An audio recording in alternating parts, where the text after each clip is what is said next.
মাছৰ কাৰি বনাবলৈ মই এইকেইটা মাছ লৈছোঁ। মই ফ্ৰাই কৰি পেলাই কাৰি বনাম, আপোনালোকক দেখুৱাম কেনেকৈ বনাম। আৰু এইফালে মই মাটন কাৰি বনাবলৈ এইখিনি মাটন লৈছোঁ। মাটনখিনিৰ ওপৰতে মই পিঁয়াজ কাটি ল'লোঁ, দুফুটা পিঁয়াজ মই এনেকৈ কাটি ল'লোঁ ডাঙৰ ডাঙৰকৈ। দুখিলা মই তেজপাত দিলোঁ আৰু এতিয়া মই হালধি নিমখ দিম, আপোনালোকে চাই থাকিব। অলপমান কেঁচা মিঠাতেল দিম,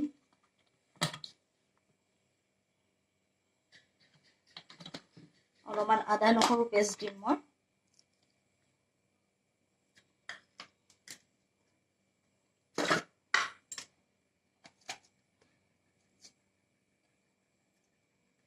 দি পেলাই মই এইখিনি খুব ভালকৈ মেৰিনেট কৰি 1 ঘণ্টা ফ্ৰিজত ৰাখি থ'ম।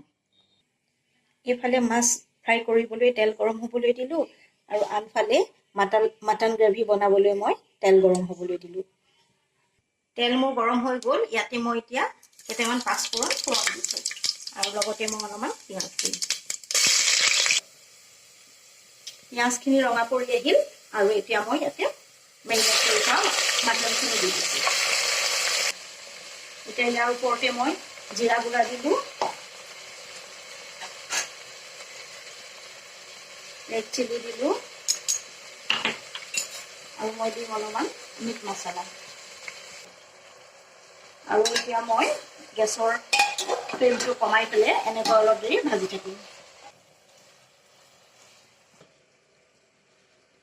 আৰু এইফালে মই মাছকেইটা ফ্ৰাই কৰি ল'ম। মাটন প্ৰায় ফ্ৰাই কৰা হৈ গৈছে। আপোনালোকে মাজে মাজে গেছৰ ফ্লেমটো বঢ়াই ল'ব আৰু একেবাৰে তেলটো ফুটি যোৱালৈকে আপোনালোকে ফ্ৰাই কৰি থাকিব। আৰু ইয়াৰ পাছতে মই অলপ দেৰি পাছত মই এনেকৈ ভাজি ভাজি পানী দিম। আৰু এতিয়া মই ইয়াতে 2-3টা পকা জলকীয়া এনেকৈ ফালি পেলাই দি অলপমান লৰাই পেলাই মই পানী দি দিম। আৰু ইয়াতে মই এতিয়া তেলটো ফুটি আহিলে আৰু ইয়াতে মই এতিয়া পানী দি 7-8টামান হুইচেল মৰাম। মোৰ মাটন গ্ৰেভি ৰেডি হৈ গ'ল। আপোনালোকে বনাবলৈ চেষ্টা কৰিব। এইদৰে বনাবলৈ ইজি হয় আৰু খাবলৈ অতি সোৱাদ হয়।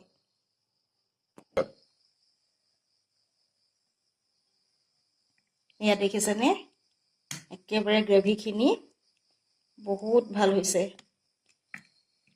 আপোনালোকলৈ মোৰ এটা অনুৰোধ থাকিলে আপোনালোকে মোৰ ভিডিঅ'টো চাই কিন্তু লাইক কমেণ্ট শ্বেয়াৰ কৰিব।